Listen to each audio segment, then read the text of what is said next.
Gold, trusted gold buyers. మీరు తాకట్టు పెట్టిన బంగారాన్ని విడిపించి ఈ రోజు ఉన్న మార్కెట్ ధరకు కొనబడను.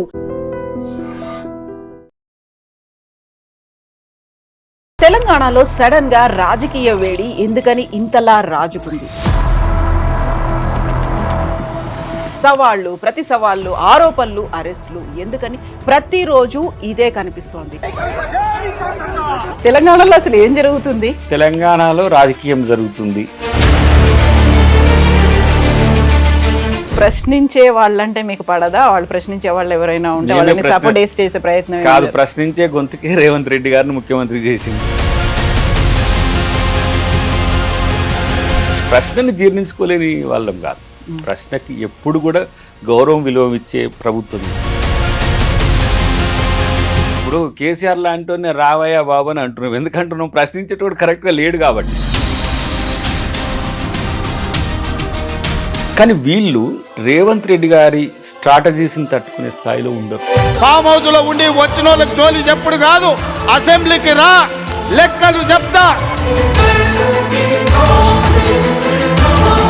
ఇప్పటిదాకా మంత్రివర్గంలో మార్పు ఉంటుంది అనుకున్నప్పటికీ సీఎంఏ మారబోతున్నాడు అనేటువంటి ఒక క్యాంపెయిన్ పెద్ద ఎత్తున ఎందుకని జరుగుతుంది? క్యాంపెయిన్ అది ఎందుకు మీరే అన్నారు కదా, దట్స్ క్యాంపెయిన్. ఒక ప్రచారం జరుగుతున్నది, లేకపోతే ఒక ప్రాపగండా జరుగుతున్నది. కానీ అంత ఒకటే కుటుంబంలో ఒక్కసారి కేసీఆర్ ముఖ్యమంత్రి అయితే నలుగురు మంత్రులు అయింది. ఇప్పుడు పవర్ పోతే నలుగురు ముఖ్యమంత్రులు కావాలని కోరుకుంటున్నారు. అద్దంకి దయాకర్ కాంగ్రెస్ పార్టీని భుజాల మీద వేసుకొని పోరాడతారు, ఒక అగ్రెసివ్ గా మాట్లాడతారు, చాలా దూకుడుగా పోతుంటారు. ఇవన్నీ చేసినందుకే మళ్ళీ దాంతో పాటుగా కొంచెం సైడ్ ట్రాక్ పట్టి కూడా మాట్లాడుతున్నందుకే మిమ్మల్ని కొంచెం సైడ్ లైన్ చేస్తుందా కాంగ్రెస్ పార్టీ?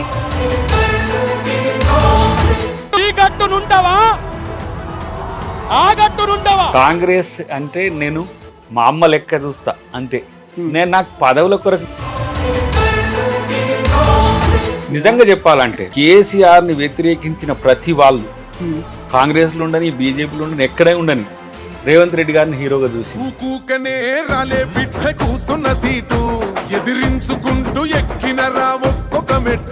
సో ఎప్పుడు అవుతుంది మంత్రివర్గ విస్తరణ? మరి చెప్పలేము.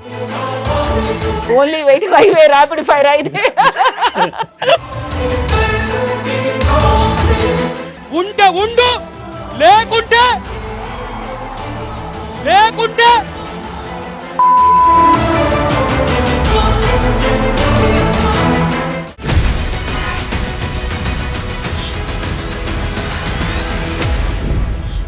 నమస్తే, welcome to I dream inside politics with Kavitha. తెలంగాణలో సడన్ గా రాజకీయ వేడి ఎందుకని ఇంతలా రాజుకుంది? సవాళ్లు, ప్రతి సవాళ్లు, ఆరోపణలు, అరెస్టులు ఎందుకని ప్రతిరోజు ఇదే కనిపిస్తోంది? ప్రజా సంక్షేమం, సమస్యలు ఇవన్నిటిని చర్చించుకునేటువంటి సమయం లేకుండా పోయిందా? వాటికంటూ ఒక వేదిక ఇప్పుడు సరికొత్తగా ఖరారు చేసుకోవాల్సినటువంటి అవసరం ఏర్పడిందా? మనతో పాటుగా ఉన్నారు కాంగ్రెస్ పార్టీ ఫైర్ బ్రాండ్ మండలిలో విప్ అద్దంకి దయాకర్ గారు. హలో, నమస్తే. నమస్తే కవితమ్మ, ఎట్లున్నారు మీరు? బాగున్న తల్లి, మీరు?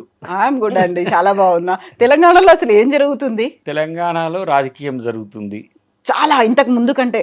అంటే ఇప్పుడు కేసీఆర్ ఫాస్ట్నెస్ కు కేటీఆర్ ఫాస్ట్నెస్ కు తేడా ఉంది. దాంట్లో రేవంత్ రెడ్డి గారి దూకుడు అందుకోవడానికి జరుగుతున్న ప్రయత్నాల్లో ప్రతిపక్షం ఉరుకుతూ పరిగెత్తుతూ చేయాల్సి వస్తుంది. కాబట్టి వాళ్ళు స్ట్రాటజీ మార్చిండ్రు. ప్రాపగండా అయితే సర్రున పోతుందని చెప్పేసి వాళ్ళు వస్తున్న పరిస్థితుల్లో కొంచెం రాజకీయం వేడెక్కింది, ఆంధ్ర మాదిరిగానే. కాకపోతే దూకుడు అని ఇవన్నీ అన్నప్పుడు కూడా లెక్కల్లో ప్రాపర్గా లేదు, ఒక క్లారిటీ అనేది మిస్ అవుతోంది. అటు ప్రతిపక్షం చేస్తోంది, ఇటు ప్రభుత్వం చెప్తున్నటువంటి లెక్కలకి మధ్యలో ఇంత హ్యూజ్ గ్యాప్ అనేది ఎందుకు కనిపిస్తుంది? ఇప్పుడు అసెంబ్లీలో వైట్ పేపర్ అనేది, వైట్ డాక్యుమెంట్ అనేది ఎంత వాల్యుబుల్ రికార్డెడ్ డేటా. దాన్ని మీరు ఛాలెంజ్ చేయొచ్చు. అంటే అది ఏదో అన్యాపదేశంగా ప్రెస్ మీట్లో మేము ఇచ్చిన పేపర్ కాదు, లేకపోతే ఏదో అసెంబ్లీలో ప్రెస్ మీట్ పెట్టేటప్పుడు మీకు నివేదించేది కాదు. అసెంబ్లీ ద్వారా ప్రజలకు సమర్పించే పేపర్ కదా. వైట్ డాక్యుమెంట్ అంటే వైట్ పేపర్ను కూడా నమ్మలేని స్థితిలో బీఆర్ఎస్ ఉందా? 7 లక్షల కోట్ల రూపాయల అప్పులు ఉన్నాయనేది వైట్ పేపర్ రిలీజ్ చేసినాం. ఒకవేళ అది కనుక తప్పు అయితే వాళ్ళు షూ కూడా చేయొచ్చు కదా, డిఫమేషన్ కూడా చేయొచ్చు. ఇది మేము చెయ్యని అప్పులు ఎందుకు ప్రభుత్వం చూపుతుంది అనేది ఒక లిట్మస్.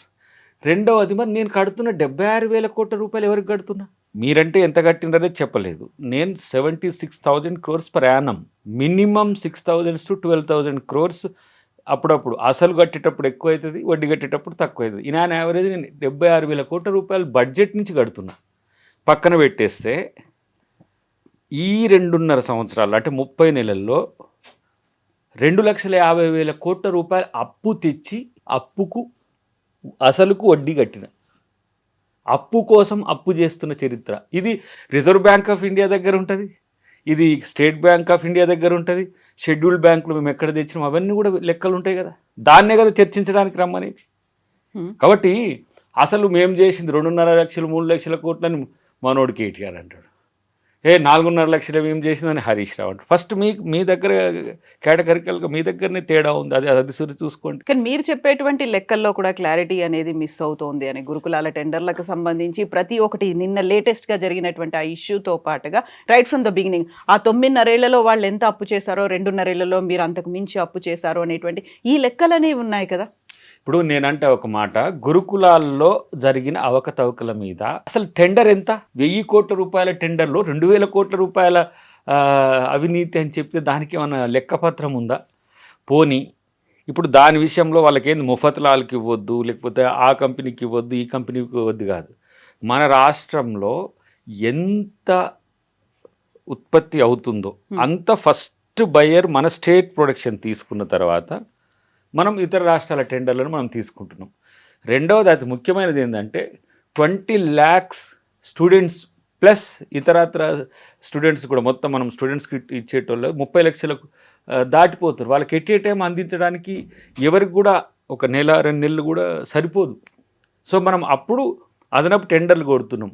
కానీ బీఆర్ఎస్ హయాంలో ఏమైంది? టెండర్ లేదు, ఏం పండర్ లేదు, మొత్తం ఒకటే వాళ్ళు ఎక్కడి నుంచి తెచ్చిరో లెక్క పత్రాలు లేకుండా జరిగిన పరిస్థితి ఉంది. అది దానికి మనోడు ఆర్ఎస్ రేపు సమాధానం చెప్పాల్సిన అవసరం ఉంటుంది. పూర్తి స్థాయి డేటా డిపార్ట్మెంట్ నుంచి ఇస్తారు. కాబట్టి ఆరోపణలు చేసి ప్రాపగండా కోసం మాట్లాడడం అనేది వృధా. ఇప్పుడు గురుకులాలకు సంబంధించి ఈ రేవంత్ సర్కార్ వచ్చిన తర్వాత దాని నిర్లక్ష్యమైంది, లేకపోతే అజాగ్రత్తలు ఉన్నాయి, దాంట్లో పాము కాట్లు అవుతున్నాయి, ఎలుకలు కూడా కరుస్తున్నాయి, ఇట్లాంటి వాటి దగ్గర నుంచి కూడా యూనిఫామ్లు, ఈ ఫుడ్ పెట్టే ఫుడ్ వీటన్నిటిలో అవకతవకలు ఉన్నాయి, దాంట్లో ఒక నాసిరకం అనేది ఉంది. ఇవన్నీ కాదంటారా? వీటన్నిటికీ సంబంధించి ఒక క్లారిటీ ఇవ్వాల్సినటువంటి అవసరం లేదా? గురుకులం చర్చ పెడదాం. గురుకులంలో డైట్ ఛార్జెస్ గతంలో ఎట్లుంటే ఇప్పుడు ఎట్లుంటే ఒకసారి మీరు పోయి రివ్యూ చేయండి ఐ డ్రీమ్స్ నుంచి. ఇప్పుడు నేను నాతో వస్తే అక్షయ్ పాత్ర దగ్గరికి తీసుకుపోతాను. నేను మోడల్ కిచెన్ వాళ్ళు తయారు చేసింది మాలాంటి వాళ్ళకి కూడా చూపి, ఎందుకంటే మేము మీడియాలో మాట్లాడుతుంటాం కాబట్టి తెలియాలని వాళ్ళు పిలిచింది. సరే ఆ టెంపుల్ కూడా దాని దర్శనం కొరకని కూడా పోతున్నాం. 800 crores బ్రేక్ఫాస్ట్ లంచ్కు first time ever in India. ఇండియాలో ఏ రాష్ట్రం కూడా 800 కోట్లు బడ్జెట్ కేటాయించింది పిల్లల తిండి కొరకు. రేపటి రోజున ఇంకేం చేయబోతున్నాము? ఏ విధంగా ప్రైవేట్ కార్పొరేట్ స్కూల్స్ బస్సెస్ పెడతారో అలాంటి బస్సెస్ వాళ్ళ ఇంటి దగ్గరికి పోయి తీసుకొచ్చి మళ్ళీ ఇంటి దగ్గర మార్నింగ్ బ్రేక్ఫాస్ట్ పెట్టి తర్వాత లంచ్ పెట్టి వాళ్ళని ఇంటికాడ దించే ప్రయత్నం చేస్తున్నాం. ఇది దేనికోసం? ఇది పిల్లల క్వాలిటేటివ్ ఎడ్యుకేషన్ డెవలప్మెంట్ కొరకు. రెండవది, ఈరోజు మాట్లాడితే గురుకులాలు మేము పెట్టినాము, లేకపోతే అది మేము అసలు గురుకులాలు పెట్టిన చరిత్ర కాంగ్రెస్ పార్టీ అయితే వీళ్ళు అడాప్ట్ చేసుకోవడం ఏందో నాకు అర్థం కాలే. 800 కోట్ల రూపాయలు పెడుతున్నాం ఏదో దీనికి అని చెప్పేది పక్కన పెట్టి, ఇంటిగ్రేటెడ్ స్కూల్స్ అనేవి మీకు 100 స్కూల్స్ ఇప్పుడు శంకుస్థాపనలు జరిగినాయి 200 కోట్లతోని. దాంట్లో 2,000 పైచీలకు విద్యార్థులు ఇంటర్నేషనల్ స్టాండర్డ్స్లో మనం స్టడీ ఇవ్వబోతున్నాం. ఇప్పుడు ఆరుట్లలో పెట్టిన ఏదైతే స్కూల్ ఉందో అది 20 crores, ఒక స్కూల్ 20 crores. అట్లా 575 మండలాలు ఫస్ట్ లెవెల్లో. సెకండ్ లెవెల్లో మళ్ళీ ఒక 575 అయితే 7 విలేజ్లకు ఒకటి అవుతుంది. మళ్ళీ ఇంకా కొంచెం మనం పోతే 3 విలేజెస్కి ఒకటి అవుతుంది. అది వంతుల వారిగా ఎస్టాబ్లిష్ చేయాలనేది ముఖ్యమంత్రి గారి యొక్క కోరిక. దీన్ని కనీసం అవగాహన చేసుకోకుండా మీకు ఆకునూరి మురళి గారి మీదనైతే నమ్మకం ఉంది కదా. ఆంధ్రప్రదేశ్లో ఆయన స్కూల్స్ రిడ్రెస్ చేసిన తీరు, ఢిల్లీలో దాని తర్వాత చేసింది, అక్కడ ఎట్లా జరిగిన స్కూల్స్ చూసింది కదా. ఆ తరహా డెవలప్మెంట్ కొరకు మనం ప్రయత్నం చేస్తున్నాం. 800 crores ఏదో పిల్లలకు నాణ్యమైన విద్య పెడుతున్నామని కాదు. పర్సంటేజ్ ఆఫ్ అటెండెన్స్ 16% ఇంక్రీజ్ అయింది. మనం ప్రభుత్వ స్కూళ్ళలో పిల్లలు రావాలంటే కూడా మా ఆవిడకు బాగా తెలుసు, ఎందుకంటే తగ్గేది. ఎందుకంటే పొద్దుగాల బ్రేక్ఫాస్ట్ లేకపోతే వాడు వచ్చేదానికి ఇబ్బంది పడేది. లంచ్ పెట్టేది అటు అరకొరగా పెట్టేది. కానీ ఇప్పుడు సన్న బియ్యంతో మీరు చూడండి, అక్షయ పాత్రను మీరు ఒకరోజు వాళ్ళ దానికి మీరు ఏదో ట్రస్ట్కి పోయి చూసిరా అండి, ఇంటర్నేషనల్ స్టాండర్డ్స్తో ఇస్కాన్ టెంపుల్కి సంబంధించిన హరే రామ హరే కృష్ణ అదే సొసైటీ ఉంది కదా, వాళ్ళు చేస్తున్నది. ఇప్పుడు కొడంగల్లో పెట్టిండ్రు, విజయవాడలో ఉంది. మోడల్ కిచెన్స్ అంత స్థాయిలో ఉండే వాటిని పిల్లలకు పెడుతుంది. దేనికోసం? వాళ్ళే కదా రేపటి సంపద. ఈ రాష్ట్రం సంపద అయినా రేపు దేశం సంపద అయినా. అరే గతంలో మీరు మోడల్గా ఒక 2-3 స్కూళ్ళలో పెట్టిండు కేసీఆర్ కూడా బ్రేక్ఫాస్ట్ అని 6 నెలల కంటే ముందు, ఎలక్షన్ల కంటే ముందు. కానీ దీన్ని పైలట్ ప్రాజెక్ట్ కాదు, మొత్తం అన్ని స్కూళ్ళకు విస్తరించే ప్రయత్నం మేము చేస్తున్నాం. ఇంకా గురుకులాల్లో అవి అయినాయని, లేకపోతే ఇది ఇక్కడ ఇట్లా అయినాయని, ఏలకలని ఇవన్నీ ప్రచారం ఎక్కడెక్కడైతే కొంత పిల్లలు చనిపోతున్న ప్రాంతాన్ని అంతా కూడా సెన్సిటైజ్ చేయడానికి ఒక ప్రయత్నం చేసిండ్రు తప్పితే కాంగ్రెస్ పార్టీ, కాంగ్రెస్ ప్రభుత్వం, రేవంత్ రెడ్డి గారు విద్యార్థుల పట్ల ఆ కమిట్మెంట్ లేదని ఎట్లా చెప్పగలరు? వాళ్ళ ఆరోపణలు తప్ప. ఇప్పుడు మీరు స్కూల్స్ అన్నారు, స్కూల్స్లో నో అడ్మిషన్స్ అనేటువంటి ఆ బోర్డు కూడా పెట్టినది కనిపిస్తుంది. ఇంతకుముందు అట్లా లేకుండే కదా ఆ పరిస్థితి, పోటీ పడుతున్నారు అనేది ఉన్నప్పటికీ కూడా వినిపిస్తున్నటువంటి విమర్శలు, ఆరోపణలు, ఏవైతే అవకతవకలు జరుగుతున్నాయి, అక్రమాలు జరుగుతున్నాయి, వీటన్నిటి మీద గట్టిగా పోరాడి మాట్లాడుతున్నటువంటి ఆర్ఎస్ ప్రవీణ్ కుమార్ మీద ఏమైనా మీరు కాంగ్రెస్ ప్రభుత్వం కక్ష కట్టిందా? ఆర్ఎస్ ప్రవీణ్ కుమార్ మీద కక్ష అవసరం లేదు. ఆర్ఎస్ ప్రవీణ్ కుమార్ విమర్శలు ఇంకా ఘాటును పెంచమంటున్నాం. కేటీఆర్ చెప్పినట్టు, హరీష్ రావు చెప్పినట్టు కాకుండా వాస్తవ పరిస్థితుల్ని ప్రశ్నించిన, విమర్శించిన ఆహ్వానిస్తాం. కానీ ఈ ప్రాపగండా టీంకు ప్రయత్నం చేస్తే మనం క్రెడిబిలిటీ కూడా పోతుంది. ఆయన మీద హత్యాయత్నం జరుగుతుంది, లేకపోతే ఆయనకు ఉన్నటువంటి సెక్యూరిటీని కూడా తొలగించిండ్రు. ఇంత చీపర్ టాక్టిక్స్ ఇవి. చూడండి, 50 ఐఏఎస్ ఐపీఎస్ ఆఫీసర్స్ యొక్క సెక్యూరిటీ మనం కుదింపు చేసినాం బికాస్ ఆఫ్ మోదీ ప్రకటన. సీఎంకు 3 వితౌట్ జామర్. ఎందుకు చేస్తుండ్రు? అది ఆర్థికంగా కొంత తక్కువ చేసుకోవడానికి. థ్రెట్ ఉన్నదని అంటే కేంద్ర ప్రభుత్వమే నక్సలైట్లు, మావోయిస్టులు లేరని ప్రకటించింది, రాష్ట్ర ప్రభుత్వం కూడా ప్రకటించింది. మనది ఒకవేళ భయమే అదైతే. మరి అంతకంటే సీనియర్ డీజీపీలు ఉన్నారు, అంతకంటే సీనియర్ నాయకులు ఉన్నారు, వాళ్ళని కూడా మనం మదింపు, హోంమంత్రులకు కూడా మనం మదింపు చేస్తున్నాం. మనం కూడా అందుకనే బీఆర్ఎస్ రాజకీయాల కోసం వ్యక్తిగత భద్రతను ఫనంగా పెట్టొద్దు ఎప్పుడు కూడా. దట్స్ వెరీ ఫాల్స్ స్ట్రాటజీ నా దృష్టిలో. మరి ఎవరు చెప్తున్నారో నాకు అర్థం కావట్లేదు. అదే కదా, వ్యక్తిగత భద్రతే తక్కువ ఉంది కాబట్టే పోలీసు సెక్యూరిటీ కావాలని తీసుకుంటే వ్యక్తిగత భద్రత రాజకీయం కోసం వాడుకోవద్దు. మీరు డీజీపీ గారి కాడికి పోయి మీరు రివ్యూకు అప్లై చేసి ప్రతి 3 ఇయర్స్కు సిఎస్డబ్ల్యూ, ఐఎస్డబ్ల్యూ ఎప్పుడు రివ్యూ అవుతుంటుంది. అవుతున్న క్రమంలో వాళ్ళు ఏ విధంగా నాకు థ్రెట్ ఉందో చెప్పగలిగితే చెప్పకుండానే రివ్యూ చేసి ఏమంటే ఇమ్మీడియట్గా రిస్టోర్ చేస్తారు. అది బయట పెట్టుకునేది కాదు. వ్యక్తిగత భద్రత అనేది మనకు కూడా సంబంధించింది. కానీ అది తగ్గిచ్చేసిండ్రు, మమ్మల్ని ఇట్లా చేస్తుండ్రు అని చెప్పి సెంటిమెంట్ రగిల్చే ప్రయత్నం కాదు. డెఫినెట్గా మేము కూడా చెప్పినాం, అధికారులకు కూడా చెప్పినాం, నిజంగా అది వాస్తవం అయితే మీరు ఎందుకు తగ్గించాల్సిన అవసరం ఏం లేదు అని కూడా చెప్పినాం.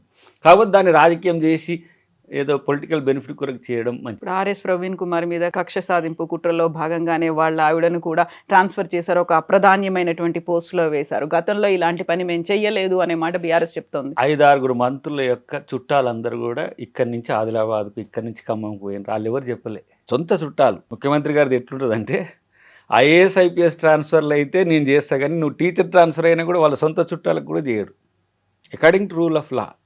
ఇప్పుడు దాదాపు అందరూ ట్రాన్స్ఫర్లు అవుతున్నారు, మీరు చూస్తున్నారు కదా.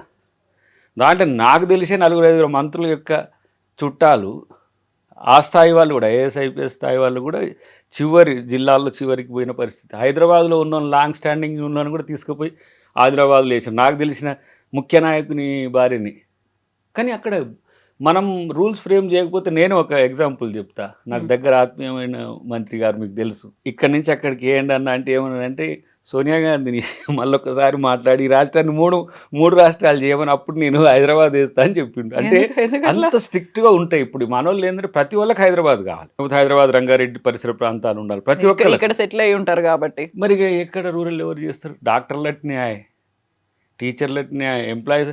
ఇంట్రా డిస్టిక్ అంటే వైబుల్, కానీ ఇంటర్ డిస్టిక్ అయినప్పుడు కూడా మళ్ళీ బ్యాక్ రావాలనుకుంటారు. కాబట్టి అది కూడా దాంట్లో ఏమాత్రం స్టాండర్డ్ ఉన్నదని మనోడే క్రాస్ చెక్ చేసుకుంటే. సో ప్రశ్నించే వాళ్ళంటే మీకు పడదా? వాళ్ళు ప్రశ్నించే వాళ్ళు ఎవరైనా ఉంటే వాళ్ళని సపోర్ట్ చేసే ప్రయత్నం కాదు. ప్రశ్నించే గొంతుకే రేవంత్ రెడ్డి గారిని ముఖ్యమంత్రి చేసిండ్రు. ఎంత మీకు తెలిసి నేను మీ ఎరుకలనే నేను ఒక 20 ఇయర్స్ నుంచి నేను ప్రశ్నిస్తూనే ఉన్నా. ప్రశ్నని జీర్ణించుకోలేని వాళ్ళం కాదు. ప్రశ్నకి ఎప్పుడు కూడా గౌరవం విలువ ఇచ్చే ప్రభుత్వం ఇది. ప్రశ్నించడాన్ని ఆహ్వానిస్తాం, విమర్శించడాన్ని కూడా వ్యతిరేకించాం. ఇప్పుడు కేసీఆర్ లాంటి రావయ్య బాబు అని అంటున్నాం. ఎందుకంటున్నాం? ప్రశ్నించేటోడు కరెక్ట్గా లేడు కాబట్టి. ప్రశ్న యొక్క స్థాయి కూడా ప్రజలకు మేలు చేస్తుంది. ప్రశ్న చాలా విలువైనది. ప్రశ్నించడానికి నాయకుడే లేడు ఈ రాష్ట్రంలో, అది సమస్య. ఆ ప్రశ్నించడానికి ఉన్న నాయకుడు పోయాం, కేసీఆర్ గారు పోయే కేసీఆర్ కాకపోతే ఏంటి, కేసీఆర్ చెప్పినటువంటి మాటని ఫాలో అయ్యేటువంటి ఆ బీఆర్ఎస్ లీడర్లు ఉన్నారు, ఆ క్యాడరు ఉంది, వాళ్ళంతా పోరాడుతున్నారు కదా, వాళ్ళు పోరాడితేనే తట్టుకోలేకపోతున్నారు. కేసీఆర్ అయితే ఇంత చీప్ టాక్టిక్స్ తో ఉంటాడని నేను అనుకోను. వాళ్ళు కేసీఆర్ చెప్పిన దాన్ని అనుసరించేటోళ్ళేమో హరీష్ రావు, కేటీఆర్. కేసీఆర్తో కలిసి పనిచేసిన నేను ఉద్యమంలో, బీఆర్ఎస్లో కాదు, టీఆర్ఎస్లో కాదు. కేసీఆర్ ఆలోచన స్థాయి ఎట్లా ఉంటుందో కూడా, ఎట్లా ఆయన టాక్టిక్గా ఎట్లా ఉంటాడో కూడా తెలుసు నాకు. విమర్శించిన వాళ్ళం, కేసీఆర్తో కొట్లాడిన వాళ్ళం, కేసీఆర్ని ఒప్పించిన వాళ్ళం, అప్పుడప్పుడు కేసీఆర్ మంచిగా ఉంటే వాటిని అనుసరించిన వాళ్ళం, అప్లాస్ చేసిన వాళ్ళు, అంతే. చప్పట్లు కొట్టిన వాళ్ళం, ఎత్తుకున్న వాళ్ళం, విమర్శించిన వాళ్ళం. వాళ్ళ మాదిరిగా డాడీ డాడీ అనుకొని అంకుల్ అంకుల్ అనుకుంటున్న వాళ్ళం కాదు కదా మేము. ఆన్ ది స్టేజ్ కూడా సమస్య వచ్చినప్పుడు మేము ఆల్టర్నేట్ ప్రతిపాదనలు చేసి వాటిని ఒప్పించిన వాళ్ళం. మిలియన్ మార్చ్ ఏంటిది? సాగరమారాం ఆయన రాలేదు కానీ మీకు తెలియదు ఎంత జరిగిందో. మీరు చేసి మీరు బీట్ మొత్తం రిపోర్టింగ్ చేసిన రిపోర్టర్గా మీకు తెలియదు ఎన్ని పంచాయతీలు, మీరే ఆన్లైన్ వార్తలు ఎన్ని వచ్చినాయి. కేసీఆర్ ఇంత చీప్గా ఉండడు. అందుకనే నేను కేసీఆర్కి నేను ఫోన్ చేసింది, కనీసం నువ్వన్నా బయటకు వచ్చి వీళ్ళకి ఏమన్నా చెప్పనని చెప్తున్నావా, వీళ్ళ సొంతంగా చేస్తున్నా అని అడుగుతున్నా నేను. ఎందుకంటే ఒక స్టాండర్డ్స్ మెయింటైన్ చేయకపోతే స్థాయిలు తగ్గిపోతాయి. ముఖ్యమంత్రి, ప్రతిపక్ష నాయకుడు, మంత్రులు, మాజీ మంత్రులు, ఎమ్మెల్యేలు, మాజీ ఎమ్మెల్యేలు, ఇదొక లెవెల్ ఉంటుంది. ఈ డెకోరం కనుక డిస్ట్రక్ట్ అయితే ఇక మామూలుకి ముఖ్యమంత్రికి తేడా ఉండలేని స్థితి. మామూలుడే ముఖ్యమంత్రి అయింది ఇప్పుడు. ఒక సామాన్యుడు, అతి సామాన్యుడు, ఒక సాధారణ కుటుంబం నుంచి వచ్చినవాడు. ఆ స్థాయి వచ్చినప్పుడు ఆ స్థాయి గౌరవం తనకు ఉండాలి, ఆ స్థాయి గౌరవం కేసీఆర్ కూడా ఉండాలి. ప్రతిపక్ష నాయుడికి అయినంత మాత్రాన, ఓడిపోయినంత మాత్రాన మేము డిగ్రేడ్ చేయాలనే ఆలోచన ఉండదు. కానీ ఇదేం లేని అబద్ధాలను ప్రచారం చేయడానికి ఎందుకు ఇంత ఉత్సుకత? వాళ్ళ క్యాడర్ ఏదైతే ఉందో, బీఆర్ఎస్ క్యాడర్ని వాళ్ళనే లీడర్లనే మీరు తట్టుకోవట్లేదు, ఇంకా కేసీఆర్ వస్తే తట్టుకుంటారా, మేము సరిపోతాం కదా వాళ్ళకు అనే మాట. నేనైతే హరీష్ రావు మీద నాకు కోపం లేదు, కేటీఆర్ మీద కోపం లేదు, కానీ కేసీఆర్ మీద గౌరవం ఉందా? బాగా కేసీఆర్ మీద గౌరవం లేదని అనను, కానీ ప్రభుత్వంలోకి వచ్చిన తర్వాత కేసీఆర్లో వచ్చిన మానసిక మార్పు, ఏ ప్రభుత్వం వచ్చినాక, ఆయన ప్రభుత్వం వచ్చినాక, గిట్లాటోడా మనం కలిసి తిరిగినోడానికి నేను మొట్టమొదట టార్గెట్ చేసిందే నేను. సిపిఎం పార్టీ పాదయాత్ర ముగింపు రోజు మీరు చూస్తుంటారు, అప్పటి వరకు కేసీఆర్ని ఎవరు కూడా ఎదిరించేటోడు కూడా లేకుండే. ఆయనలో వచ్చిన ఈ బ్యాకప్ ఫైల్స్ అన్నీ చూసిన నేను. దొర మళ్ళీ బతికినాకనే కదా మళ్ళీ ఆయనకు వ్యతిరేకంగా పోరాడింది.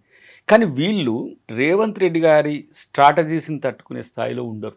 అయినో నేను కేసీఆర్తో కలిసి పనిచేసిన చరిత్ర ఉంది, రేవంత్ రెడ్డి గారితో సుదీర్ఘంగా అంటే ఆల్మోస్ట్ ఇప్పుడు నేను 2016 ఆల్మోస్ట్ 16 నుంచి 2026 వరకు 10 ఇయర్స్ నేను చూస్తున్నా కదా, అంత షార్ప్ అని వీళ్ళు కారు. ఇప్పుడు రేవంత్ రెడ్డి స్ట్రాటజీ అంటే పొలిటికల్ గానా, పాలన పరంగా అంటారా మీరు? అసలు రాజకీయంగా కేసీఆర్ లాంటి వాడిని కొట్టడం అంటేనే మామూలు ఇష్యూ కాదు. లెజెండరీ అని, తెలంగాణ ఉద్యమం తెచ్చిన దేశంలోనే పెద్ద ముఖ్యమంత్రి అని ఎంత ప్రచారం ఉండే. అట్లాంటివన్నీ ఒక సామాన్యుడు వచ్చి ఈరోజు ఏ స్ట్రాటజీతో కొట్టిండు. ఇప్పుడు వీళ్ళు మేము అంటే ఇప్పుడు హరీష్ రావు ఉన్నప్పుడు, కేటీఆర్ ఉన్నప్పుడు రేవంత్ రెడ్డి గారు వారితో కలిసి పనిచేయచ్చు. ఇప్పుడు ఆయన ఎక్కడ, వాళ్ళు ఎక్కడ? ముఖ్యమంత్రి కొడుకు, ముఖ్యమంత్రి అల్లుడుగా ఆయన ఉంటే ముఖ్యమంత్రి ఆయన. వాళ్ళకి ఇంకా గతంలో వాళ్ళతో కలిసి పని చేసినప్పుడు ఉన్న రేవంత్ రెడ్డి అనుకునే పరిస్థితి నుంచి ఇప్పుడు ఇట్లాంటి భావదారిద్రపు ఆలోచనలు వస్తున్నాయి వాళ్ళకి. ముఖ్యమంత్రి ఎట్లయిండు, మా ముందు నుంచే పోయిండు, మమ్మల్నే దాటిపోయిండని ఆలోచన లేదు. అబ్బో మాది గుంజుకుండనే ఫీలింగ్లో ఉంది. ఇదేదో రాజరికం వాళ్ళ అయ్య నుంచి కేటీఆర్కు, లేదంటే వాళ్ళ మామ నుంచి హరీష్ రావుకు వస్తారనే ఆలోచనలో ఉన్నారు. కానీ నేను చూస్తున్న రేవంత్ రెడ్డి గారు కాంగ్రెస్కి వచ్చిన తర్వాత ఎంత షార్ప్ అండ్ పొలిటికల్గా మారిండు, పొలిటికల్ లీడర్గా మారిండు. తర్వాత 2.5 ఇయర్స్లో అడ్మినిస్ట్రేషన్లో నేను ఇక్కడే అని కాదుగా, ఢిల్లీ పోయినా బెంగళూరు పోయినా ఎక్కడైనా కూడా తన మీద ఇప్పుడు నేను ఆ తెలంగాణ విప్ననో ఎమ్మెల్సీని అని చెప్తారే రేవంత్ రెడ్డి చాలా మంచిగా చేస్తుండే, చాలా షార్ప్గా చేస్తుండే. అట్లనే విజయ్ కూడా ఈ మధ్య అదే పేరు వస్తున్నాయి. న్యూ జనరేషన్ పొలిటికల్ థాట్స్ రావాలి, వాళ్ళకి రావట్లే. కాలం చెల్లిన వాటిని కొత్త మూసలో పెట్టేసి సోషల్ మీడియాలను లేకపోతే ప్రాపగండా టీమ్స్తో ఎక్స్పోజ్ చేసుకోవడం తప్పితే ప్రజాక్షేత్రంలో ఇప్పుడు మనోడు పాదయాత్ర చేస్తా అని చెప్తా ఉన్నాడు. పాదయాత్ర చేస్తేనే కాదు, ప్రజలతో మమేకమయ్యే తీరులో కూడా ఉండాలి. సమస్యల పట్ల సున్నితమైన విశ్లేషణ ఉండాలి, లేకపోతే విశ్లేషణ ఉన్న వాళ్ళతో కలిసి కూర్చోవాలి. ఊరికనే డ్రామా చేసేసి మీడియాలో వస్తుంది, మనకు 5 టీవీలు ఉన్నాయి, 5 పేపర్లు ఉన్నాయి, ఒక 20 వెనక పనిచేసే సీక్రెట్ కెమెరాలు పనిచేస్తాయి అని వాటితో ప్రచారం చేసుకోవడం వల్ల వచ్చే లాభం శూన్యం. పెనెట్రేట్ అవుతున్నాడు రేవంత్ రెడ్డి గారు, అది గమనిస్తలే. ఒక సన్న బియ్యం అనేది ఒక సామాన్యునికి ఎంత మార్పు తెస్తుందో ఒకసారి చూడండి. ఒక 200 యూనిట్ల ఫ్రీ కరెంటు ఎంత వాళ్ళకు స్వాంతన ఇస్తుంది. ఫ్రీ బస్ మహిళలకు అంటే మీకు 500 మనకు గ్యాస్ బండకు సంబంధించి. కానీ వీళ్ళు కాని వాటిని 2500 బంగారమి, తులం బంగారమి వాటి మీద కొడుతున్నారు. వాటిని అని ఎట్లా అంటారా, వాళ్ళు ఇచ్చినటువంటి హామీ అది కదా. ఇప్పుడు అమలు కాని వాటి మీద చర్చ పెడుతుండ్రు, కానీ అమలైన ఎంత పేరు తెస్తున్నాయి ఆయన. అవి ఎందుకు కాలేదు? ఇప్పుడు 2.5 ఏళ్ళు అయింది, ఇంకెప్పుడు అమలు చేస్తారు? అక్కడి నుంచి వచ్చిందే ఇది. మొన్నటి ప్రశ్న జవాబు సవాల్కి సంబంధించి ఇన్ని అడుగుతున్నావు కదా, నీకు నైతిక హక్కు ఎక్కడిది? రాష్ట్రాన్ని ఇంత అప్పుల పాలు అధోగతి పాలు చేసి నువ్వు చివరికి నా బడ్జెట్ నుంచి కూడా నీ అప్పులు కట్టడానికి కాళేశ్వరం లాంటి వైట్ ఎలిఫెంట్ మొదలు పెడితే ఎన్నో రకాలే ఉన్నాయి, అవి చెప్పగలం. కానీ నేనేమంటే ఇంత క్రైసిస్లో ఆర్థిక విధ్వంసం సృష్టించి కామ్గా ఇంట్లో కూర్చొని నువ్వు మీ వాళ్ళను రెచ్చగొట్టి అందరినీ రైతుల సమాజం నుంచో లేకపోతే విద్యార్థుల సమాజం నుంచో ఇంకో సమాజం నుంచి రెచ్చగొట్టి చేస్తున్నావు. దమ్ముంటే రా, నేనేం చేసినో నువ్వేం చేసినో తేల్చుకుందామని కేసీఆర్కి వేసిన సవాల్ అది. వీళ్ళని ఎవరు రమ్మన్నారు? పోలో మనూరుకు వచ్చి ఒక సవాల్ వేసిన తర్వాత ఒక ప్రశ్న ఉంది, ప్రశ్నకు ఒక ఆన్సర్ అనేది కావాలి. ఆన్సర్స్ లేకుండానే పాలన గడిచిపోతుంది అనేది అక్కడ ప్రజలు అడగట్లేదా? అక్కడ మీరు చెప్పినటువంటి గ్యారంటీ స్కీములు ఏమయ్యాయి, హామీల అమలు ఎప్పుడు జరుగుతుంది, ఇవన్నీ అంటే ఇప్పుడు ఒక 100 రోజులలోనే ఇచ్చిన హామీలన్నీ అయిపోయి కామ్గా కూర్చుంటామనే ఆలోచనతో వీళ్ళు అనుకుంటుండ్రా?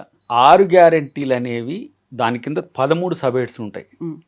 13 సబ్-హెడ్స్లో ఒక 4-5 సంబంధించిన అంశాలు పూర్తి ఆర్థిక అంశాలు.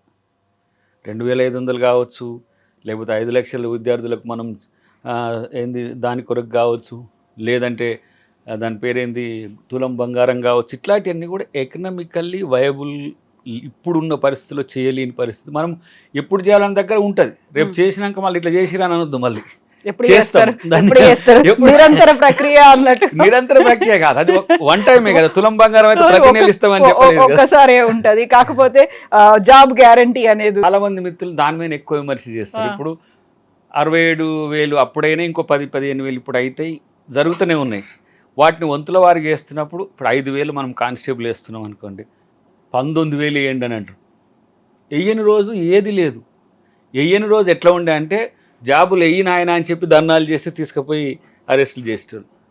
ఇప్పుడు జాబులు వేస్తే ఇంకా ఎక్కువే అంటున్న పరిస్థితి. వెయ్యని రోజు అసలు ఎవరు పట్టించుకోలే. కాబట్టి ఏదున్నా ఉన్నంత వరకు, మొన్న అదే మాట చెప్పిండుగా, చెప్పిందే చేస్తా, నిజాయితీగా పనిచేస్తా, నా దగ్గర ఎట్లా ఆర్థిక వెసులుబాటు ఉంటే అట్లా చేస్తా. ఇప్పుడు మనం 3వ విడత కూడా ఇలా వేసినాం, రైతు భరోసా. ఎందుకు ఇట్లా వేస్తుంది? 9,600 కోట్లు ఒకటే రోజున వేసినాం కదా. ఒకరోజు ఎందుకు ఈ ఆర్థికలు ఏమి వచ్చింది? దాన్ని వాళ్ళు ఆలోచించరు. ఇలా ఆర్థిక దుబారా చేసి వాళ్ళు పూర్తి స్థాయిలో ఆర్థికంగా నష్టం చేసి రాష్ట్రానికి మళ్ళీ తగుదునమ్మా అని చెప్పి అదమలు చేయి, ఇదమలు చేయి, అట్లా చేయి. మళ్ళీ మనం ఆర్థిక సంపత్తిని చేర్చుకుంటామా?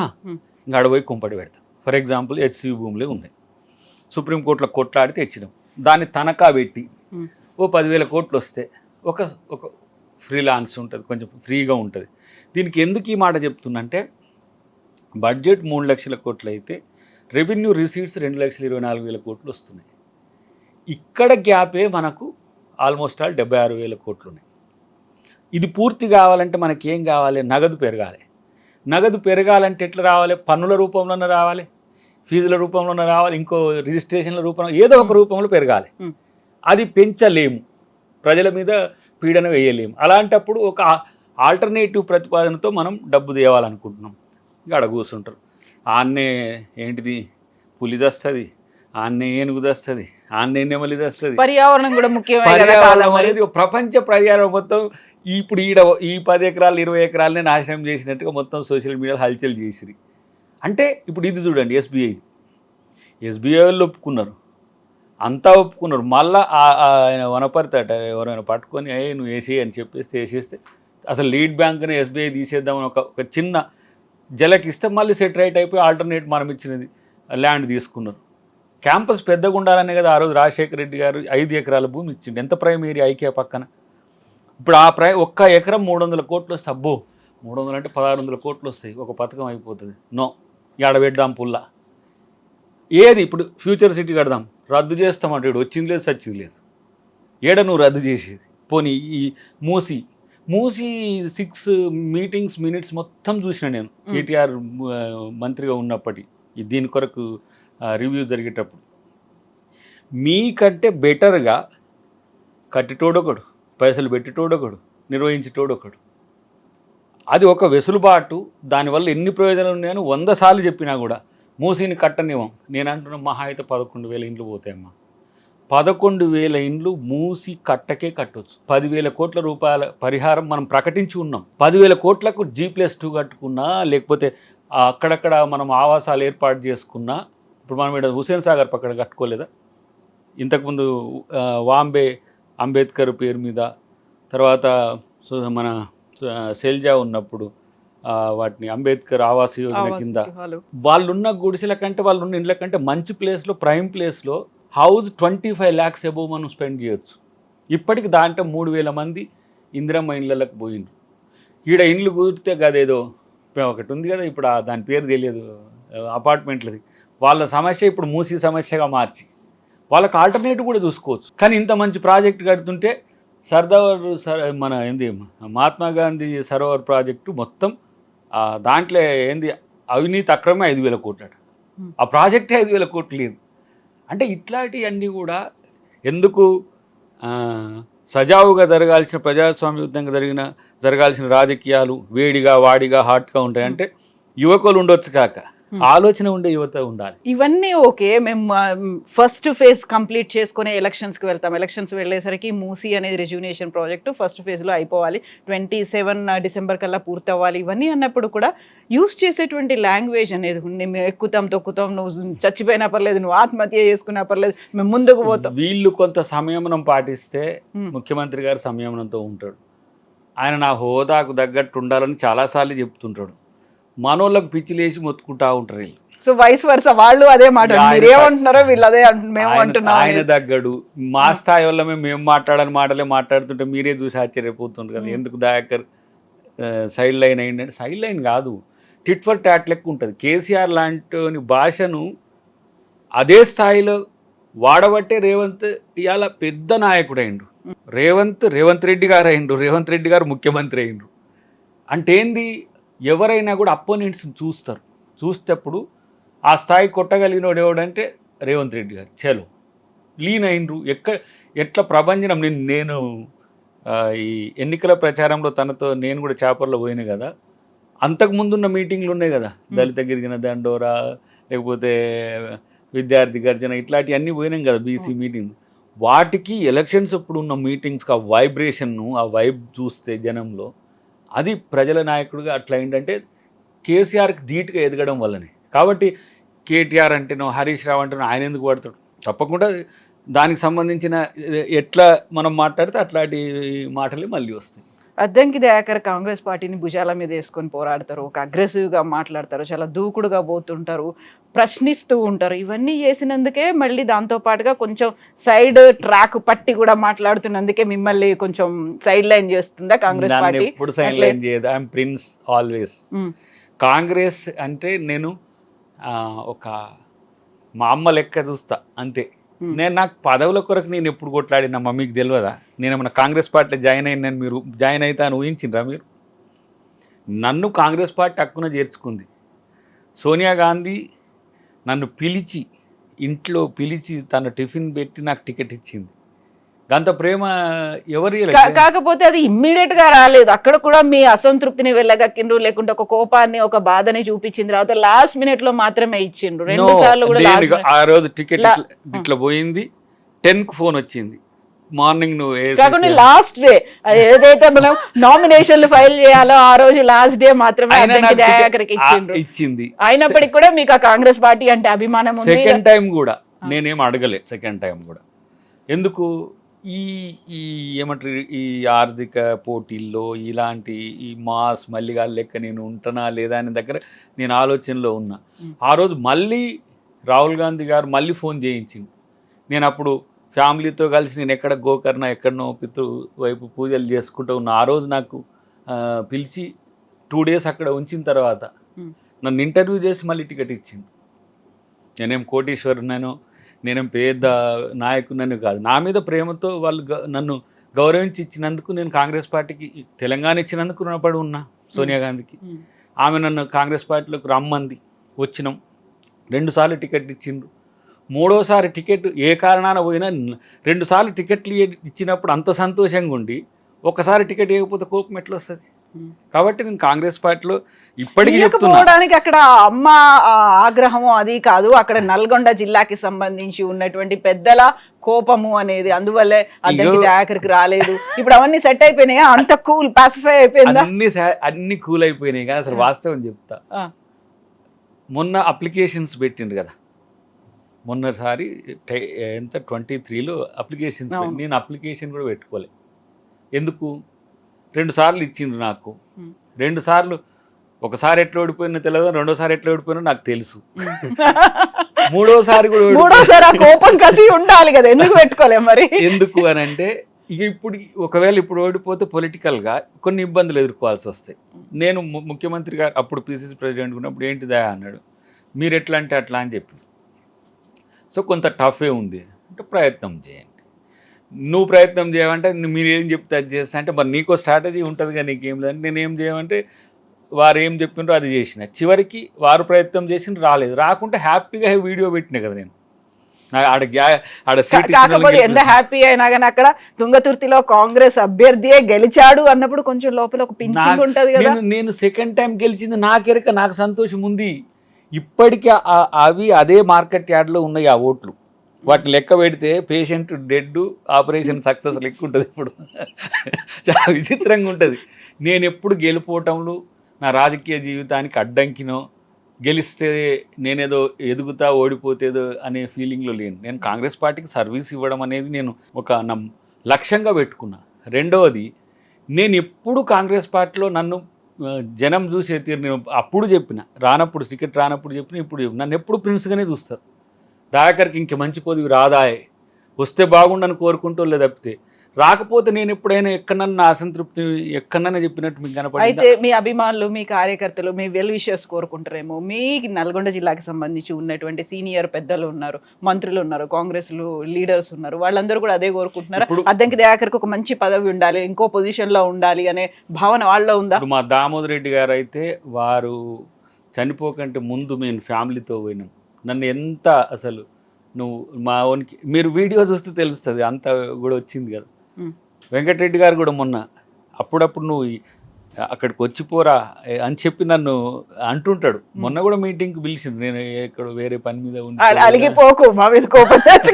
కాదు, నువ్వు ఇక్కడికి అప్పుడప్పుడు వచ్చి ఇక్కడ తిరిగిపో, మొత్తం నీకేంది, నీకు ఇక్కడ ఎవరు, నీకు కానీ ఎవరైనా సరే నాతో చాలా. ఇప్పుడు ఉత్తమ్ గారైనా సరే నన్ను ఇప్పుడు అదేంటి మన అఫీషియల్ ప్రోగ్రామ్స్కు నన్ను ఇన్వైట్ చేస్తుంటాడు. ఆ టైంలో నేను ఇక్కడ ఉన్నప్పుడు పోను, ప్రోటోకాల్లో ఇక్కడ ఉంటే పోను, కానీ తప్పకుండా అక్కడికి కూడా పోతా. కానీ ఎట్లా, వాళ్ళ ఒప్పుకోలుతో పోతా. వాళ్ళతో ఇప్పుడు చేస్తే రమ్మంటే ఒప్పుకోవాలంటే వాళ్ళే పిలుస్తున్నారు కూడా. కానీ అట్లని చెప్పేసి నా వల్ల పార్టీకి ఇబ్బంది రావద్దు అక్కడ నేను వెళ్ళడం వల్ల. డెఫినెట్గా అందరు ఇప్పుడు నాతో ఆల్మోస్ట్ ఆల్ లీడర్స్ అంతా కూడా, ఇంతకుముందు ఏదో క్రైసిస్ ఉంది అది కూడా ఒక 3-4 నెలల తర్వాత పోయినా కూడా ఎవరు నమ్మలే. కాబట్టి దయాకర్కి ఎమ్మెల్యే టికెట్ ఇవ్వలేదు, జేవటికి ఎగురుతాడు, ఢామ్ ఢూమ్ అంటాడు, ఏటో చేస్తారు అందరు అనుకుంటారు. నేను ఎందుకు పార్టీ, నేను నా ప్రతి క్షణం పనిచేసేది పార్టీ కొరకే. నాకేం వ్యాపారాలు లేవు, నాకేం వ్యాపకాలు లేవు, 24/7 పొలిటికల్ లీడర్ నేను. ఇక నేను అడుగుతున్నా మా ముఖ్యమంత్రి గారిని, తిరగడానికి వెహికల్స్ ఇచ్చావు, ఉండడానికి చాంబర్ ఇచ్చావు, రేపు క్వార్టర్ కూడా ఇస్తావు, కార్లు ఇచ్చావు, పని కూడా ఎక్కువ ఇవ్వండి అంటున్నాను. పని ఎక్కువ ఇవ్వడం అంటే మంత్రి పదవే కదా, అదేనా? అది ఇచ్చినా మనం కాదనేది ఏం లేదు, దానికి అర్హులం కాదని కూడా లేదు కదా. అట్లని చెప్పి నేను అడగక ముందే ఇస్తూనే ఉన్నారు, వస్తూనే ఉన్నాయి కదా. నేను కోరుకోవడంలో తప్పు లేదు, ఇవ్వడానికి వాళ్ళు ఎప్పుడు వాళ్ళకి అవకాశం ఉంటే అప్పుడు కల్పిస్తారు. దానికి అక్కడ సామాజిక సమీకరణాలు అనేవి ఉంటాయి. ఆల్రెడీ నల్గొండ జిల్లాలో 2 సీనియర్ మోస్ట్లు ఉన్నారు, ఆ 2 కూడా మంత్రులుగా ఉన్నారు. ఆ తర్వాత అక్కడ ఉన్నటువంటి మరో సీనియర్ మోస్ట్ లీడర్ పిల్లలు 2 కూడా కీలకమైనటువంటి రాజకీయాల్లో. ఇవన్నీ ఉన్న తర్వాత మళ్ళీ అదే నల్గొండ జిల్లాకి ఇంకొక ప్రాతినిధ్యం, ఇంకొక వ్యక్తికి మంత్రి పదవిలో ఇస్తారు అంటే అద్దంకి దయాకర్ది ఎట్లా ఉంటది అక్కడ? లెక్కలు అనేవి కోఆపరేట్ చేస్తుందా? నేనేమంటున్నా, సందర్భం వచ్చినప్పుడు ఆ అవకాశం కూడా రాకపోదు, దానికి మనం అర్హులము అయి ఉన్నాము. ఆ సందర్భం ఎప్పుడు వస్తుందని ఎదురు చూడాలి తప్పితే అదే పనిగా నాకేం రాలేదు, నాకెందుకు నేనేం అసంతృప్తిని అసహనాన్ని ఎప్పుడు కూడా ఉండదు. నాకు అనుకుంటే యంగ్ ఏజ్ అనుకుంటా, ఇంకోటి కమ్యూనిటీస్లో కూడా ఎక్కువ ప్రాతినిధ్యం కూడా పెరిగింది. అంటే ఎస్సీల్లో కూడా దాదాపు 25% మినిస్ట్రీస్లో ఉన్నాయి. ఇప్పుడు రేపు మార్చాలనుకుంటే మార్పులో యువ నాయకత్వానికి అవకాశం ఉంటే, నేనేమైనా కులానికి సంబంధించిన నాయకున్నా తెలంగాణలో, లేదంటే నేను ఒక జిల్లాకు సంబంధించిన నాయకున్నా, తెలంగాణ ఉద్యమకారునిగా ఉన్న స్టేట్లో ప్రతి ఏరియాలో నాకు తెలిసిన వ్యక్తిత్వం అంటే వ్యక్తులు ఉన్నారు. అన్నిటికంటే ఎక్కువ చాలామంది భౌగోళికంగా, సామాజికంగా, రాజకీయంగా తెలిసిన నాయకుడు కాబట్టి ఉంటే యాక్సెప్టెన్స్ ఉంటుందని చెప్తా ఉంటాను నేను పోతున్నప్పుడు. ఓహో, నాకు ఈ యాక్సెప్టెన్స్ కూడా వస్తుంది అని కొంచెం గర్వంగానే ఫీల్ అవుతుంది. కాకపోతే ఉండే లెక్కలు అనేవి అక్కడ కనిపిస్తూ ఉంటాయి కదా చాలా క్లియర్గా. అసలే రాజకీయాలు అనుకున్నప్పుడు రాజకీయాలు చెయ్యాలి కాబట్టి, భవిష్యత్తు ఇంకో 2.5 ఏళ్లలో ఎలక్షన్స్ వస్తాయి కాబట్టి ఎవరెవరిని మనం ప్లీజ్ చెయ్యాలి, ఎవరిని పక్కకు పెట్టాలి అనేది ఉంటుంది కదా. నెక్స్ట్ జెన్జీని కూడా పెంచాలనేది కూడా ఉంటుంది కదా, కొత్త నాయకత్వాన్ని కూడా ఇవ్వాలనేది ఉంటుంది కదా, పార్టీకి ప్రభుత్వానికి కూడా ఉంటుంది. అవి వచ్చినప్పుడు మనకు లక్కీ స్టార్లం అవుతాం. అద్దంకి దయాకర్ ఒక అగ్రెసివ్గా మాట్లాడతాడు, పార్టీ వాయిస్ని బలంగా వినిపిస్తాడు. అక్కడ ఎదురుగా ఎవరున్నా ఆయన పర్లేదు, చాలా స్ట్రైట్ ఫార్వర్డ్గా వెళ్ళిపోతాడు అనుకున్న పర్సన్ని ఇప్పుడు మంత్రివర్గంలో ఉండాల్సినటువంటి అవసరం ఉంది అనేటువంటి ఒక మాట కూడా వినిపిస్తుంది. ఉండొచ్చు, ఉండాలి కూడా, నా స్వార్థం ఉండాలి కూడా. ఎవరో చూసిన నేను దాంట్లో పెట్టిండ్రు ఏదో ముగ్గురు ఇస్తున్నారు అని చెప్పి, అక్కడ ఆశీర్వాదాలు ఉండాలి, అండదండలు అనేవి కూడా మీకు ఉండాలి, అవన్నీ ఉండి ముందుకు వెళ్ళాలి. ఎంత అభిమానం ఉంటే. ఇప్పుడు మనకు సోషల్ మీడియాలో కవిత మనకి తెలియదు అని చెప్పు, ఒక ముఖ్యమంత్రి పదవి తప్పితే ప్రతి పదవి నాకు పెట్టింది. అంటే నేను ఇన్నిటికి వెళ్ళి ఎంజాయ్ చేస్తుంటే మేమిద్దరం అప్పుడు కొంచెం ఫ్రీగా ఉండి వాకింగ్ అటు ఇటు పోయేటప్పుడు అందరు కలిసినప్పుడు ఇట్లా సార్ మీకు ఇట్లా ఇస్తారు అట్లా ఇస్తారని సార్ అంటే, మనము అర్హులమై ఉంటే అవకాశం ఎప్పుడైనా వస్తుంది. అర్హత లేనప్పుడే ఆరాటం ఉంటుంది. నేను ఇంకేముంది, నాకు చాలా పొలిటికల్ ఫ్యూచర్ ఉంది, నేను ప్రజల కొరకు కొట్లాడాలనుకుంటున్నా, ప్రజల కొరకు పోరాడాలనుకుంటున్నా. నాకు అధికారం వచ్చిన క్రమంలో నాకింత అధికారాన్ని పంచింది పార్టీ. నాకు ఇంకా ముఖ్యమంత్రి గారి అనుయాయుడని ఒక గుర్తింపు కూడా ఉన్నది. సో నాకేంటి నష్టం ఏంటి? అందుకనే ఆ రోజు రానప్పుడు నేను బాధపడిన ఎందుకు, నా నాయకుడే ముఖ్యమంత్రి అయినప్పుడు నాకు అవకాశం ఇవ్వడం పెద్ద సమస్య ఏంది? డిలే అవుతున్నా కొద్ది నాకేం, నేనేం పెద్దగా పట్టించుకోలేదు. ఎందుకంటే ఒక్కొక్కసారి అడుగుతుండేది ముఖ్యమంత్రి గారు కూడా, ఫీల్ అవుతున్నావు కదా అని. నేను చెప్తుంటే ఇట్లా అని చెప్పి, మీరే అయినాక నాకేందా అని ఇట్లా అంటుంటే, అట్లా మీరు ముఖ్యమంత్రి అయిన తర్వాత మేమందరం కూడా ముఖ్యమంత్రులం అయినంత ఫీలింగ్ ఉన్నది మాకు. ఎందుకంటే మేము కోరుకున్న, నిజంగా చెప్పాలంటే కేసీఆర్ని వ్యతిరేకించిన ప్రతి వాళ్ళు, కాంగ్రెస్లో ఉండని, బీజేపీలో ఉండని, ఎక్కడే ఉండని, రేవంత్ రెడ్డి గారిని హీరోగా చూసింది. వాళ్ళే పరకాయ ప్రవేశం చేసి రేవంత్ రెడ్డి గారి లెక్క ఫీల్ అయిండు. అంటే కేసీఆర్ ఓడిపోయినాక తను కొంత తగ్గిండు, కానీ ఓడిపోకపోతే ఈసారి మా పరిస్థితి నెల రోజులు చెంచల్ కూడా, ఒక నెల రోజులు చెర్లపల్లి, కొన్ని రోజులు ఎక్కడెక్కడ వేసిన, అప్పటికే ఆల్మోస్ట్ ఆయన అరెస్టులు మొదలుపెట్టిండు, కేసులు పెట్టుడు మొదలుపెట్టిండు. కోదండరామ్ గారిని ఎట్లా అరెస్ట్ చేసిండో మీకు చూసిండ్రు. అంత కసి ఎక్కడిది మనోనికని నాకు అనిపించేది. కోదండరామ్ మీద ఎంత మంచిగా కలిసి పనిచేసిండ్రు. కోదండరామ్ గారికి, కేసీఆర్ గారికి రిఫ్ట్ వచ్చినప్పుడు నేను మధ్యవర్తిగా ఉన్నా. సరే వారు గౌరవించినట్టే అనుకోవాలి కేసీఆర్ గారు. మన జయశంకర్ సార్ జయంతిలో మన టిఎల్ఎఫ్ మన కత్తి వెంకట స్వామి మీటింగ్ పెడితే మేము ఇద్దరం గెస్ట్లుగా పోయినాం.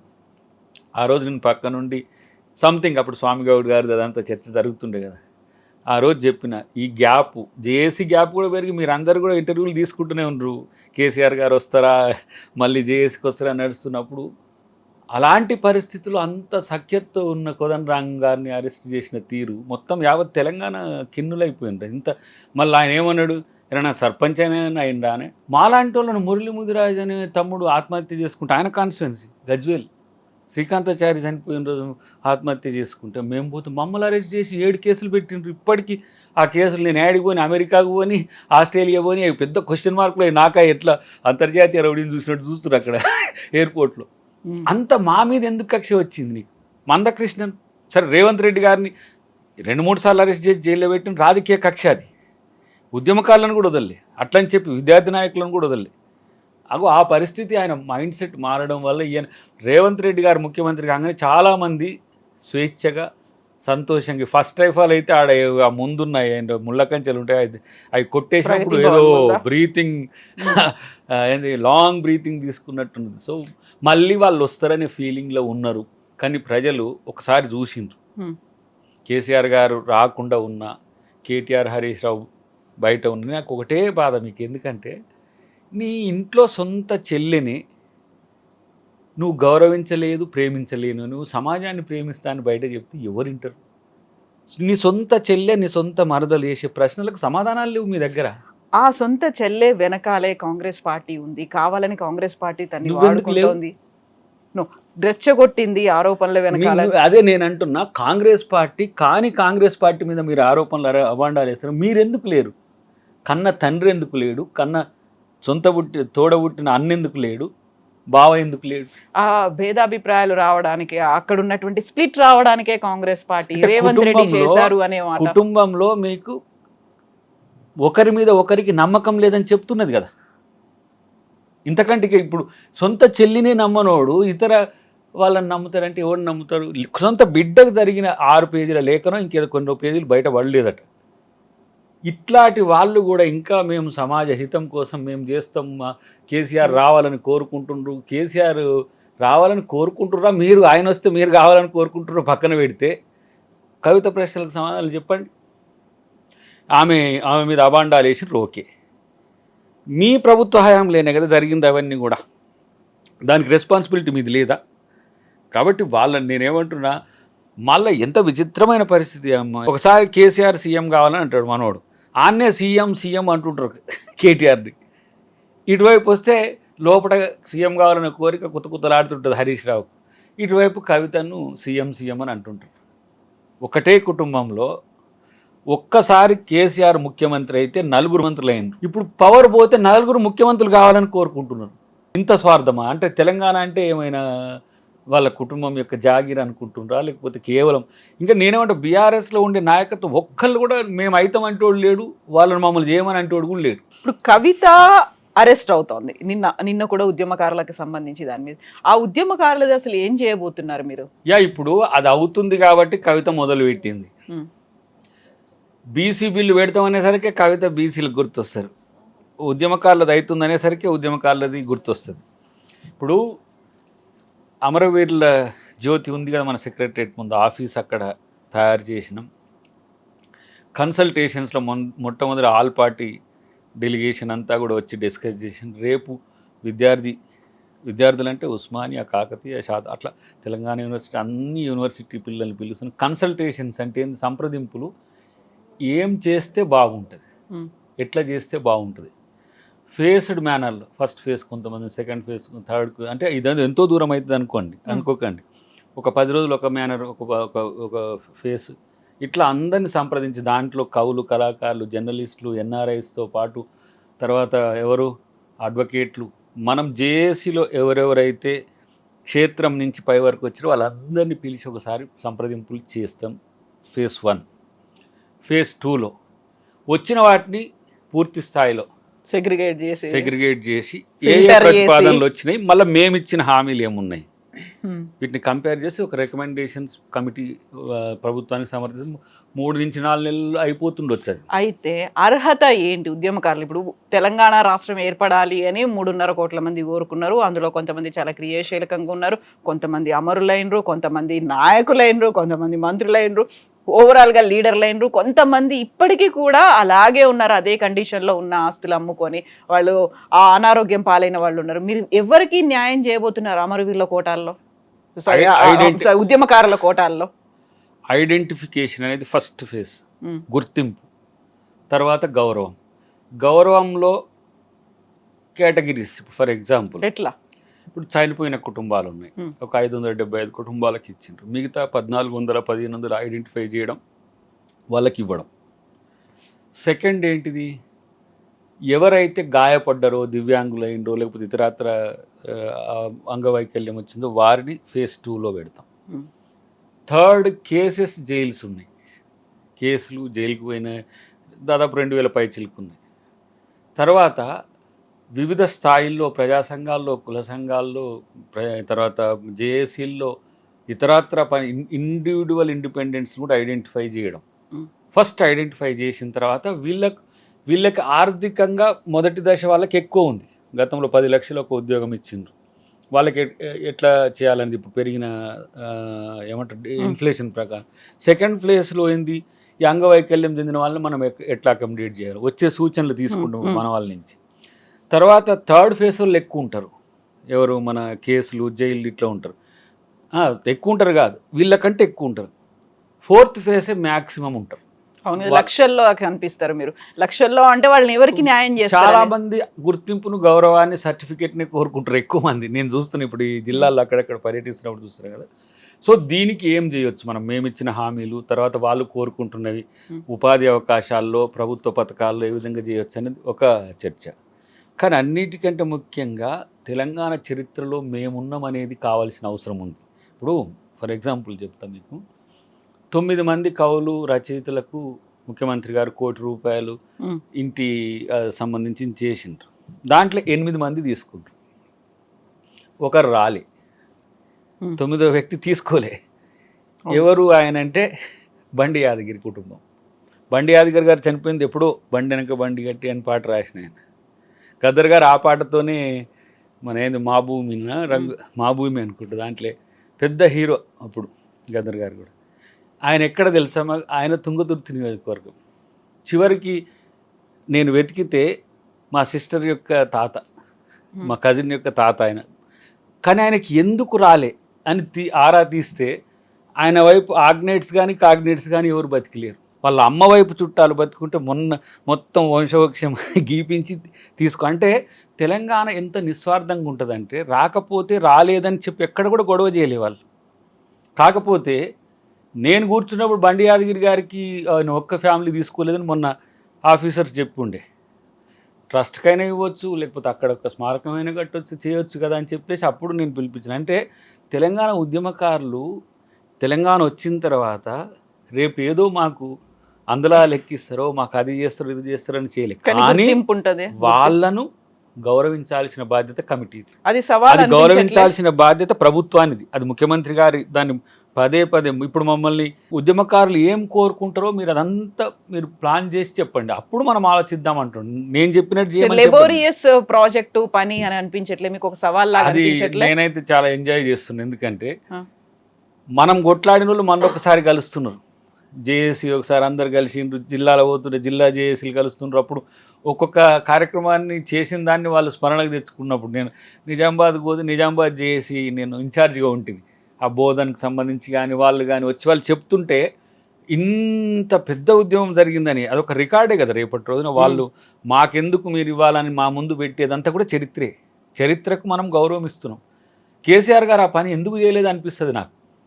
500 ఇప్పుడు మనమే అందరి దగ్గరికి పోయి ఏడ్చినాం, అందరి దగ్గరికి పోయి కన్నీళ్ళు దూడ్చినాం, అందరి యొక్క పేర్లు చెప్పినాం పదే.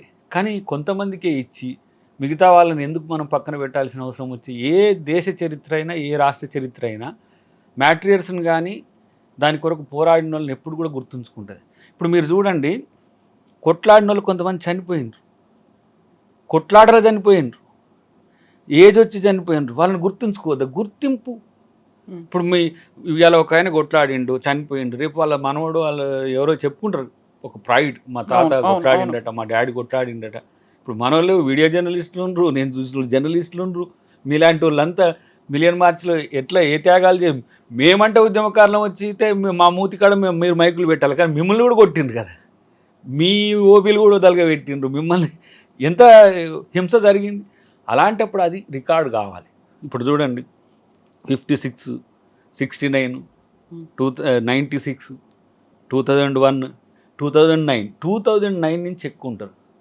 మనం ఫేస్డ్ మేనర్లో ఉన్న వాళ్ళని కూడా రికగ్నైజ్ చేయాలనుకున్నాం. తెలంగాణ చరిత్రను కూడా గ్రంథస్థం మిగతా వాటిని అన్నిటి కూడా చేసి అమరవీరుల జ్యోతి దగ్గర ఉన్న దాంట్లో ఏర్పాటు చేస్తే మన చరిత్ర మనం ఒకసారి చదువుకుంటే మరొకసారి మనల్ని మనం తెలుస్తుంది కదా. దాని కొరకు ఈ కమిటీ ఏర్పాటు చేసింది.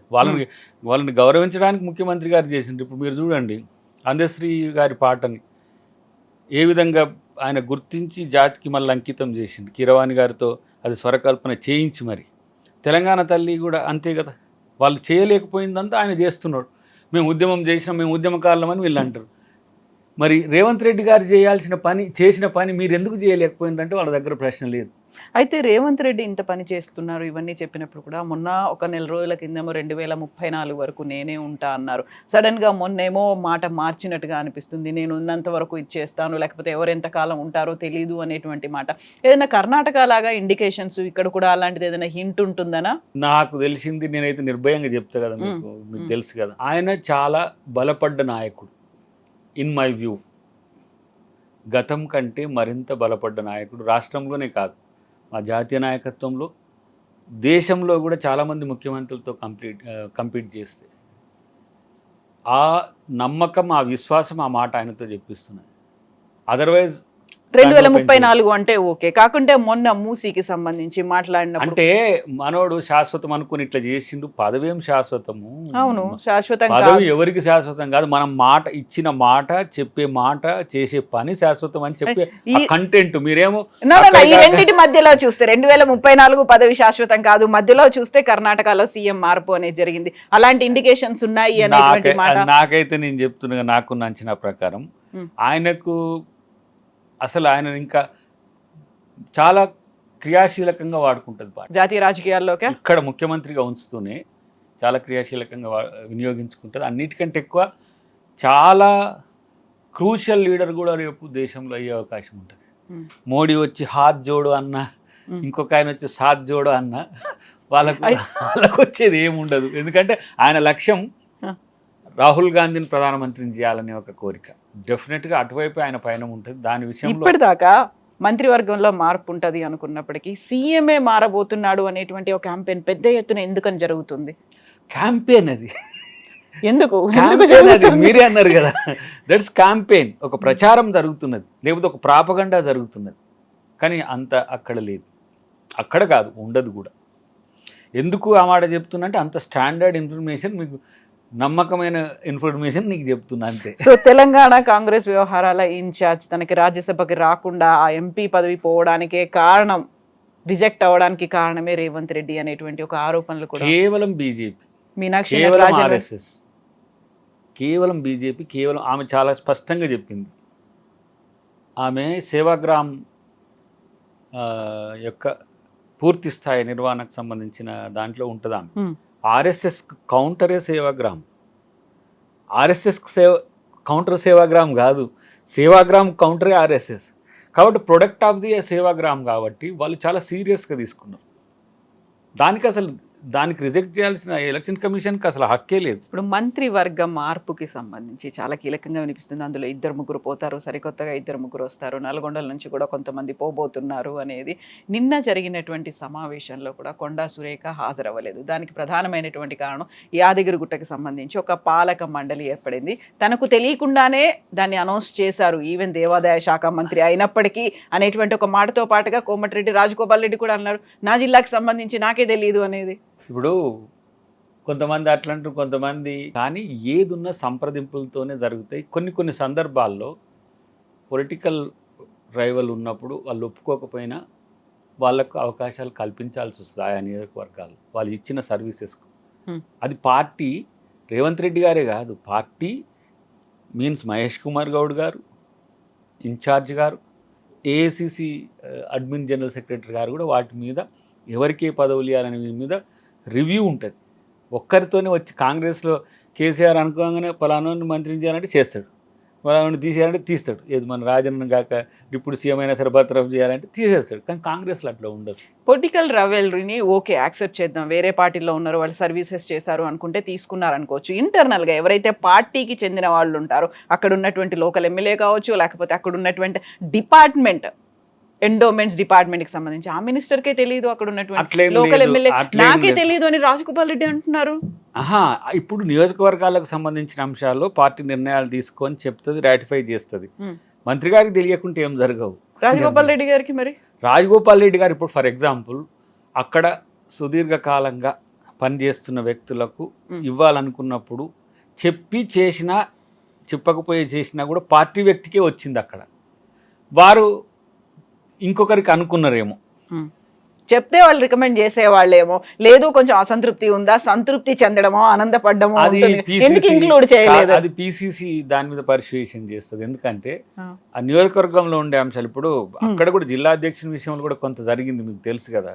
అక్కడ నల్గొండ జిల్లా అధ్యక్షుని విషయంలో కూడా కొంత జరిగింది. కొన్ని సందర్భాల్లో కష్టమైన కొన్ని నిర్ణయాలు తీసుకుంటారు, అవి ఏమంటారు సాటిస్ఫై అయితే పెద్ద సమస్యలు కావు. కాకుండా పాసిఫై అవ్వకుండా ముందు నుంచి ఉంది, నాకెవరు హోంమంత్రి ఇవ్వరో చూద్దాం, నన్ను ఎవరు మంత్రివర్గంలోకి తీసుకోరో చూద్దాం అనేటువంటి ఒక రెబల్ వాయిస్ వినిపించినటువంటి రాజగోపాల్ రెడ్డి పరిస్థితి ఏంటి? ఇప్పుడు మళ్ళీ తను ఏం చేయబోతున్నారు? రాజగోపాల్ రెడ్డి గారికి అడిగే స్వేచ్ఛ ఉంది, అధిష్టానం కూడా అవకాశం ఇస్తా అన్నది. వాళ్ళు నిర్ణయం తీసుకుంటారు. ఎవరెవరు ఉంటారు ఇప్పుడు మంత్రివర్గంలో, ఎవరు అంటే పోతున్నారు? ఇప్పుడు అది మనం చెప్పే తీరుకుంటే నేనే చెప్తుంటాను. అయితే ఈ మంత్రివర్గానికి సంబంధించి కేబినెట్ భేటీలోనే నిన్న సీఎం రేవంత్ రెడ్డి ఒక కీలకమైనటువంటి వ్యాఖ్యలు చేశారు. సవాళ్ళు ఎందుకు విసురుతారు, ఒకవేళ సవాల్ చేశారంటే దానికి కట్టుబడే ఉండండి అనేటువంటి మాట క్లాస్ కూడా తీసుకున్నారు అనేది. అంటే సవాళ్ళకు ప్రతి సవాలుకు ఉండాల్సిన ఉండగా వాళ్ళు ఉన్నారు, కానీ వాళ్ళు పోయినాక వెళ్ళి వచ్చిండ్రు. కానీ తెలంగాణ భవన్కి వస్తా అని జూపల్లి ఎట్లా అన్నారు, ఎందుకు పోలేదు? ఒక మాట నేను వీటిని రెండింటిని కంపేర్ చేస్తూ ఈడ ఒక 2-3 వేల మంది ఉండరు, వాళ్ళు ఒక 1000 మంది వస్తారు, ఏమవుతుంది? లా అండ్ ఆర్డర్ ఇష్యూను మనమే ఇన్వోక్ చేసినట్టు అవుతుంది కదా. వీళ్ళకి ఏంది ఏమంటారు, బొడ్డికి మాసు కూకొని వెళ్ళిండ్రు వీళ్ళు. వీళ్ళకి కావాల్సింది కొట్లాటే, కానీ ప్రభుత్వంగా రెచ్చగొట్టి ప్రొవోక్ చేసి చేయొద్దని వారు వెనకకి తగ్గి మళ్ళీ గన్ పార్కానికి రమ్మని చెప్పి కూడా అన్నారు. కానీ ఇక అప్పటికి అది ఏమంటాము ఇష్యూ డైవర్ట్ అవుతున్నప్పుడు టాక్ట్ఫుల్గా ఉండకపోతే సమస్య కూడా వస్తుంది. కానీ మా ముఖ్యమంత్రి గారికి ఏంటంటే రమ్మంటే వచ్చేదానికి ఉండాల్సింది అనేది ఆయనకి ఏంటంటే అంత పర్టికులర్గా ఉన్నారు. కాదు, సవాల్ ఇసిరినప్పుడు నేను తెలంగాణ భవన్కి వస్తా అని ఒక మంత్రి చెప్పడం, అక్కడికి ఎందుకు వెళ్ళలేదు అనే దాంతో పాటుగా ఇక్కడ మనకు ప్రెస్ క్లబ్ అనేది ఉంది, అక్కడైనా పెట్టుకోవచ్చు, అమరవీరుల స్తూపం దగ్గర ఎందుకు అసెంబ్లీ ఉండగా. ఇప్పుడు అసెంబ్లీ సెషన్స్ పెట్టట్లేదు కదా, ఆగస్ట్లో ఉంటుంది కదా. ఇప్పుడు ఆగస్ట్ ఎంత, ఇంకో 20 days అయితే అవుతుంది కదా. అక్కడ మంచిగా పూర్తి స్థాయిగా కేసీఆర్ని పట్టుకొని రండి, చర్చిద్దాం మంచిగా. ప్రతిపక్ష నాయకుడు కూడా ఉండేటట్టు చూసుకోండి. నిన్న దాంతో కేసీఆర్ గారి మీదకి ఫోకస్ పోయింది కదా. వీళ్ళు కాకుండా కేసీఆర్ వస్తే మంచిగా అయితే అనేది వచ్చింది, వస్తాడు ఆడో చూద్దాం, రాకుంటే నష్టం ఏం లేదు, కానీ వస్తే వాళ్ళకే మంచిది. మంత్రుల మీద ఏం అసంతృప్తి ఏం లేదా రేవంత్ రెడ్డికి సీఎంకి? నాకు తెలిసి అయితే అంతగా కనిపించట్లేదు. అంత బానే ఉందా ఇప్పటికి? సో ఎప్పుడు అవుతుంది మంత్రివర్గ విస్తరణ మరి? చెప్పలేము. So only waiting highway rapid fire అయితే so only waiting for KCR. ఎందుకంటున్నా అంటే ప్రధాన ప్రతిపక్ష నాయకుడు అనేటోడు ఉంటే అది దానికి ఆ పదవికి ప్రజాస్వామ్య పదవి, అది ప్రజాస్వామ్య పదవి, కాన్స్టిట్యూషనల్ పోస్ట్. అది రావాల్సిన అవసరం ఉంది. రాను నేను ఇంట్లో అనుకుంటా దుప్పటి కప్పుకుంటా అంటే కలవదు. లేకపోతే మనకు వీలు కాకపోతే ఆల్టర్ చేసుకోవాలి. ఇప్పుడు స్థాయిలో వచ్చినప్పుడు వీళ్ళంతా ఎమ్మెల్యే స్థాయి అవుతారు కదా, అపోజిషన్లో ఉన్న వాళ్ళంతా కూడా. ఇప్పుడు కిషన్ రెడ్డి గారు మాట్లాడినట్టే కేంద్ర మంత్రి హోదాలో మాట్లాడుతున్నట్టు, బండి సంజయ్ గారు మాట్లాడుతున్నట్టే కేంద్ర మంత్రి హోదాలో మాట్లాడుతున్నట్టు, మనోడు కేటీఆర్ మాట్లాడుతుంటే ఎమ్మెల్యే స్థాయి మాట్లాడినట్టే. ఒక పార్టీ వర్కింగ్ ప్రెసిడెంట్ మాట్లాడి, పార్టీ వర్కింగ్ మా ప్రెసిడెంట్ ఉంటాడు, just MLC in my house, right? అంటే కాన్స్టిట్యూషనల్ పోస్టులు వేరు, పార్టీ పోస్టులు వేరు. ఇప్పుడు మీరు చేస్తున్నటువంటి రెండు పార్టీలు చేస్తున్నటువంటి డ్రామా ఒక బిగ్ బాస్ షో లాగా ఉంది అనే మాట కేంద్ర మంత్రి బండి సంజయ్ అంటున్నారు. ఇంకా వాళ్ళు పెద్ద జోకర్లు, వాళ్ళు లేరు సీన్లు, అదే వాళ్ళ బాధ అది.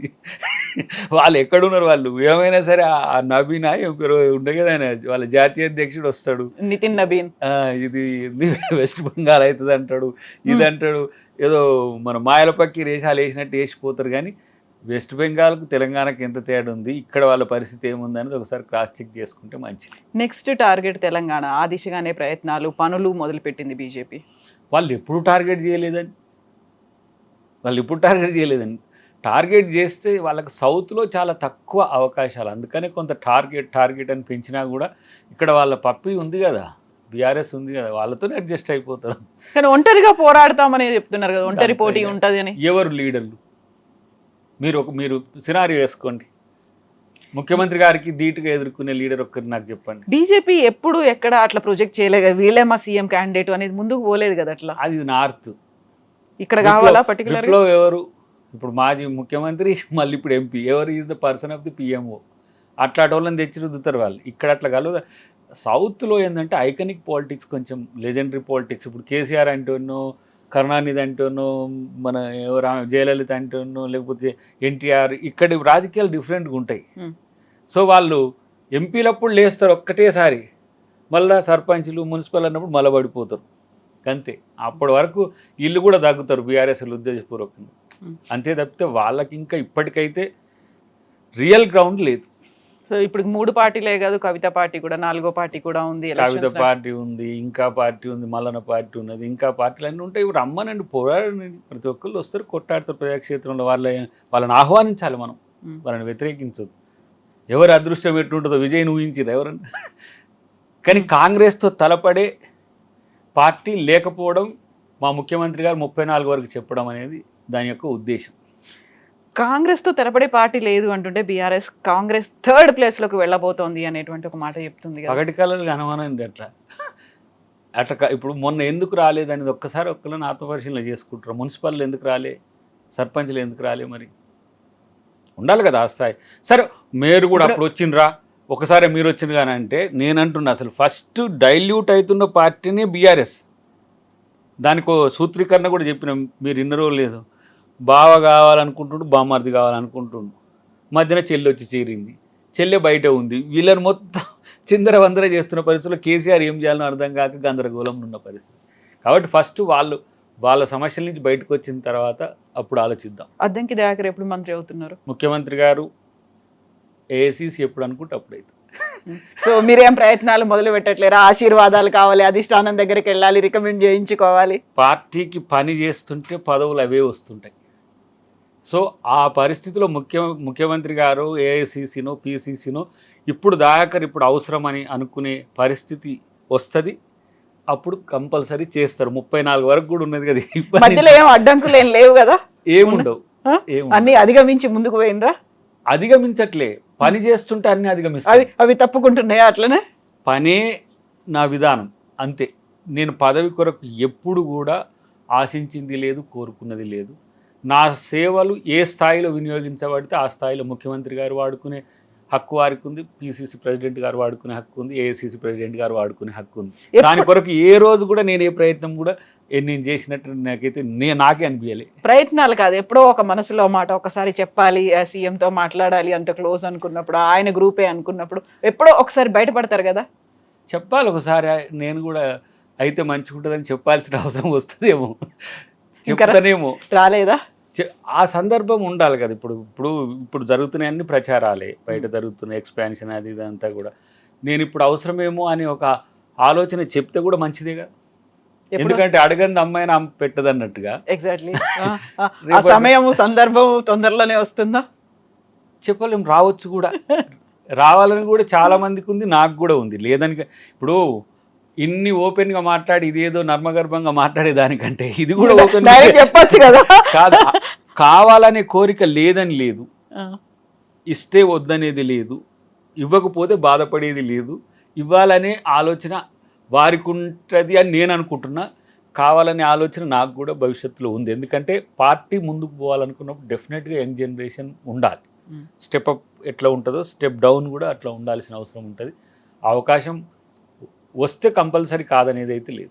మీరు కావద్దు అనుకునే వాళ్ళు కూడా ఉన్నారు కదా, వాళ్ళకి ఎట్లా answer నాకు తెలిసి అయితే వాళ్ళ శాతం చాలా నల్లిపోయి అయిపోయింది ఇప్పుడు. ఎందుకంటే ఇటువైపు బ్రహ్మరాక్షసులు లెక్కొచ్చిన ఇద్దరు ఎవరు, కేటీఆర్ హరీష్ రావు వచ్చిండ్రు. మా దాంట్లోనేమో కాంగ్రెస్ పార్టీలో ఉద్యమం చేసినా కూడా కాంగ్రెస్ పార్టీ నేను ఇప్పుడు పొన్నం ప్రభాకర్ గారు పెద్ద, మీకు తెలుసు కదా పార్లమెంట్లో ఏ స్థాయి ఫైట్ చేసి, అవును, సొంత పార్టీ కాంగ్రెస్ ఎంపీల ఎంపీలు మీద కూడా ఎంపీలు కూడా తర్వాత చాలామంది క్షేత్రస్థాయిలో కొట్లాడినా కూడా వీళ్ళు ఉద్యమకారులు అని చెప్పుకొని తిరిగి ఉద్యమ ఫేస్ కాదన్నట్టుగా ఒక ప్రచారం చేస్తారు. అలాంటప్పుడు ఉద్యమం ఫేస్ కూడా ఉంటే బాగుంటుంది అనుకున్నప్పుడు మాకు సమాధానాలు చెప్పే స్థితిలో వీళ్ళు ఉండరు కదా. వీళ్ళు సైడ్ ఉన్నోళ్ళు కదా, సైడ్ క్యారెక్టర్లు కదా వీళ్ళు. మీకు తెలుసు కదా, ఎప్పుడైనా అప్పుడప్పుడు హరీష్ రావు, అప్పుడప్పుడు కేటీఆర్ వచ్చేటోళ్ళు.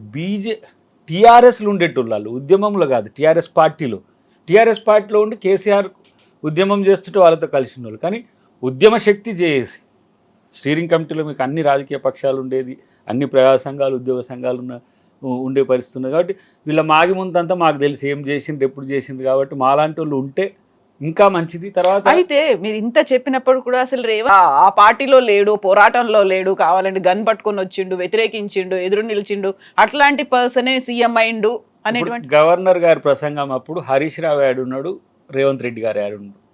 మీరు హౌస్లో చూసిరు కదా, హౌస్ బీట్ కూడా పోయింది కదా ఆ రోజు. గవర్నర్ గారి ప్రసంగము జరిగేటప్పుడు ఆయన ఏది ప్రసంగించే ప్రతిని చిత్తుగా చేసి చించి పంచిన రోజు ఎవరిని సస్పెండ్ చేసిండ్రు? అదేంటిది? హౌస్లో ఉండి కొట్లాడింది కాదు. ఇప్పుడు అందుకనే కాంగ్రెస్ పార్టీ ఎంపీలు కూడా హౌస్లో కొట్లాడింది. ఎవరు? మందా జగన్నాథం గారు కానీ, విజయశాంతి గారు కానీ, లేకపోతే రాజగోపాల్ రెడ్డి గారు కానీ, లేకపోతే పొన్నం ప్రభాకర్ గారు కానీ, మధు యాష్కి గారు కానీ, ఇట్లా మీరు పేరు చెప్పుకుంటూ పోతే ఎంపీలు ఎవ్వరు తగ్గలే. నేనేమంటున్నంటే వీళ్ళు మేమే ఉద్యమకారులం పేరుకు మళ్ళా బీఆర్ఎస్ అని పెట్టుకుంటారు. భారత రాష్ట్ర సమితిని ఎందుకు మార్చినట్టు ఒక్కటి చెప్పాడు. కానీ నేను అడుగుతోంది సీఎం రేవంత్ రెడ్డి ఉద్యమంలో లేరు కదా అనేటువంటి ఒక మాట. నేనంటే ఉద్యమంలో బీఆర్ఎస్కి వ్యతిరేకంగా ఉన్నాడు, తెలంగాణకు వ్యతిరేకంగా లేడు. బీఆర్ఎస్కి వ్యతిరేకంగా ఉన్న వాళ్ళందరూ తెలంగాణ వ్యతిరేకులు చేసిరు వాళ్ళు. మేము తెలంగాణ జేఏసీలో ఉన్నాం కాబట్టి తెలంగాణ అనుకూలమైన, లేకపోతే మేము కూడా తెలంగాణ వ్యతిరేకులు అందరూ. ఆ రోజుల కేసీఆర్తో లేని వాళ్ళందరినీ కూడా అప్పుడు ఆయన అంటుండగా అల్లం బెల్లం పాశం అని కొంతమంది ఉంటారు ఇట్లా అని. మాలాంటి వాళ్ళం కొండలక్ష్మణ్ బాపూజీ గారి నేతృత్వంలో పనిచేసిన వాళ్ళం, గద్దర్ గారి నేతృత్వంలో పనిచేసిన వాళ్ళం. చిన్నప్పుడు ఇంక నేను అప్పుడు 30+ అప్పుడు ఆ అదృష్టం మాకు వచ్చింది. కేసీఆర్ గారితో 2009 నుంచి జేఏసీలో మందకృష్ణ గారు నన్ను తీసుకుపోయి పరిచయం చేసి దాంట్లో జాయిన్ చేసిన కాంచి నేను కేసీఆర్ నాకు తెలుసు. కానీ అంతకుముందు నాకు తెలిసినవన్నీ ఉద్యమ శక్తులే.